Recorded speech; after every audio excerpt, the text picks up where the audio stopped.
दोस्तों, टाइटैनिक के बारे में तो आपने अक्सर सुन रखा होगा, जिसे इतिहास की सबसे भयानक घटनाओं में से एक माना जाता है। लेकिन आज हम टाइटैनिक की नहीं, बल्कि टाइटैनिक के जैसे ही एक मजबूत शिप के बारे में बात करने वाले हैं। हालांकि ये शिप टाइटैनिक जितना बड़ा नहीं था, लेकिन ये टाइटैनिक जितना मजबूत जरूर था।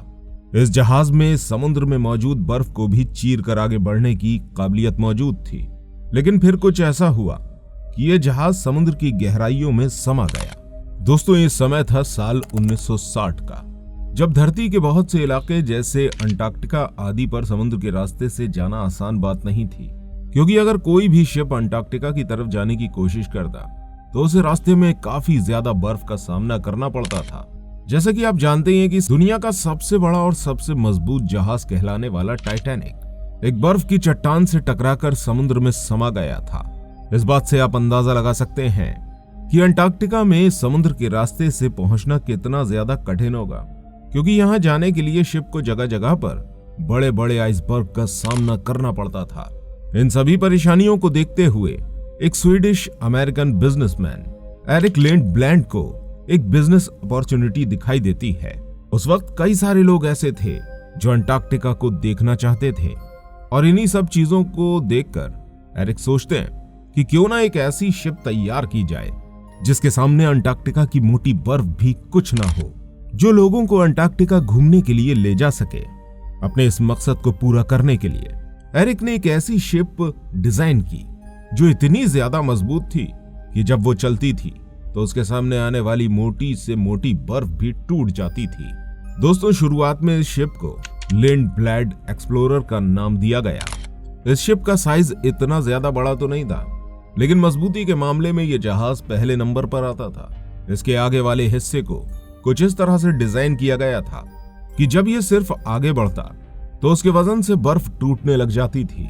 लेकिन फिर भी इस जहाज को सेफ्टी देने के लिए इसमें डबल हल की लेयर लगाई गई थी, और इसे बनाने का मकसद ये था ताकि अगर कभी किसी बर्फीली चट्टान से टकराने पर इस शिप की बाहरी लेयर डैमेज हो जाए, तब भी अंदर वाली लेयर के जरिए शिप को डूबने से बचाया जा सके।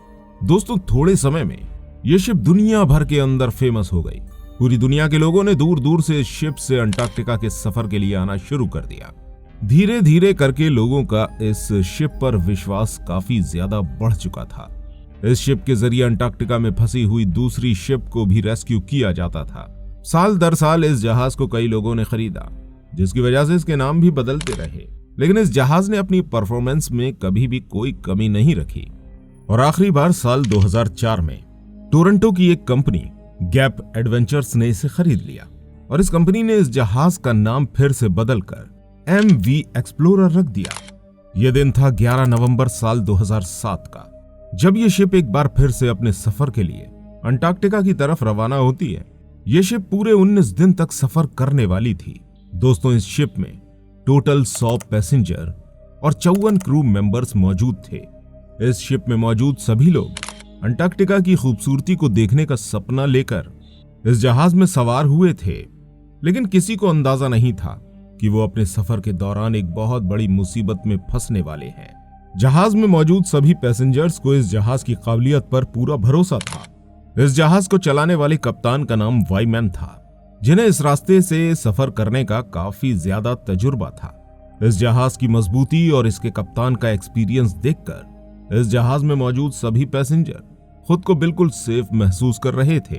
आधे रास्ते तक तो सब कुछ ठीक चलता रहा, लेकिन अचानक से शिप के कप्तान ने इस शिप को एक नए रास्ते पर मोड़ दिया, क्योंकि कप्तान को लग रहा था कि शायद अगर वो इस रास्ते से आगे जाएंगे तो इन्हें ज्यादा बर्फ का सामना नहीं करना पड़ेगा और वो जल्दी अपनी मंजिल पर पहुंच जाएंगे।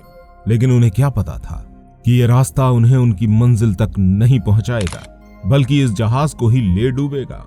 दोस्तों, इस जहाज के शुरुआती 10 दिन तो बिल्कुल सही सलामत गुजरते हैं, और फिर दिन आता है 22 नवंबर की रात का, जब इस जहाज को बर्फीले रास्ते से होकर गुजरना था। इस जहाज के कप्तान ने शिप पर मौजूद सभी पैसेंजर को पहले ही बता दिया था कि हम एक बर्फीले रास्ते से होकर गुजरने वाले हैं, जिसकी वजह से बार बार बर्फ के टूटने और टकराने की आवाजें आएंगी, और किसी को भी घबराने की कोई जरूरत नहीं है। सभी लोग अपने अपने केबिन में आराम से सोएं और इस रात को बर्दाश्त करें। दोस्तों, इस काले अंधेरे में शिप धीरे धीरे बर्फ को चीरते हुए आगे बढ़ रही थी और शिप में चारों तरफ बर्फ टकराने और बर्फ के टूटने की आवाजें गूंज रही थीं। सभी पैसेंजर अपने अपने केबिन में बिल्कुल बेफिक्र होकर सो रहे थे। इस शिप ने पहले पतली बर्फ की लेयर को पार किया और फिर मोटी लेयर को, और फिर इसी रास्ते से होकर शिप लगातार गुजर रही थी। शिप आगे बढ़ती ही जा रही थी कि तभी एक जोर की आवाज आती है। शिप में एक बहुत खतरनाक झटका लगता है जिसकी वजह से शिप वहीं रुक जाती है।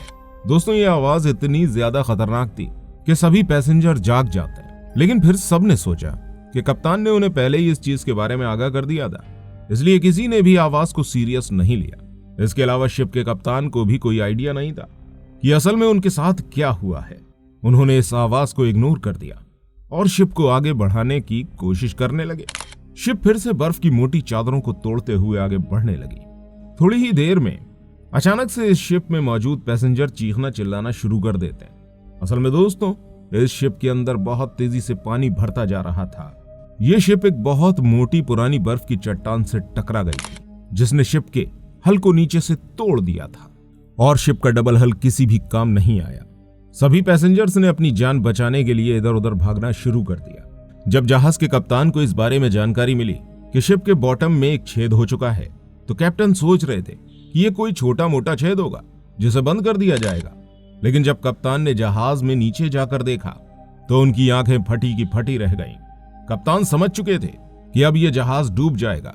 जहाज के क्रू मेंबर्स को फौरन ही सिग्नल्स भेजने को कहा गया ताकि आसपास मौजूद कोई शिप यहां आकर रेस्क्यू कर ले।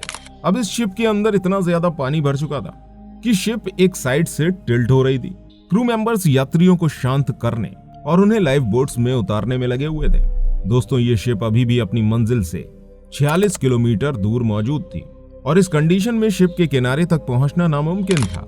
इस शिप ने जो सिग्नल्स भेजे थे वो 2 जहाजों ने रिसीव तो कर लिए थे, लेकिन परेशानी ये थी कि ये शिप काफी ज्यादा दूर थे और वो लोग जिन्हें लाइफ बोट में बैठाकर पानी में उतारा गया था, उनकी ठंड की वजह से हालत खराब होती जा रही थी।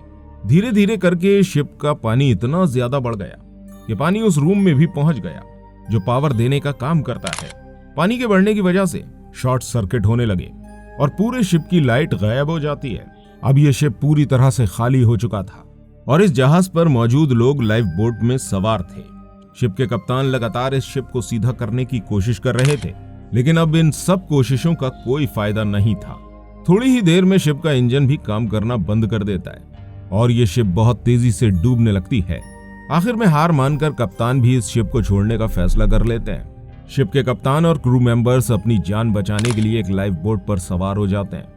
अब यहाँ मौजूद सभी लोग ठंडी हवाओं को झेलते हुए सिर्फ इस चीज के इंतजार में लगे हुए थे कि कोई यहाँ आकर इनको बचा लेगा। दोस्तों, थोड़ी ही देर में इन सभी लोगों की आंखों के सामने ये शिप समुद्र की गहराइयों में समा जाती है। खुले आसमान और चारों तरफ समुद्र से घिरे हुए ये लोग इस दिल दहला देने वाले मंजर को अपनी आंखों से देख रहे थे। धीरे धीरे करके आसमान में उजाला होने लगता है। सुबह होने वाली थी कि लाइफ बोट पर मौजूद लोगों को दूर से एक लाइट जलती हुई दिखाई देती है।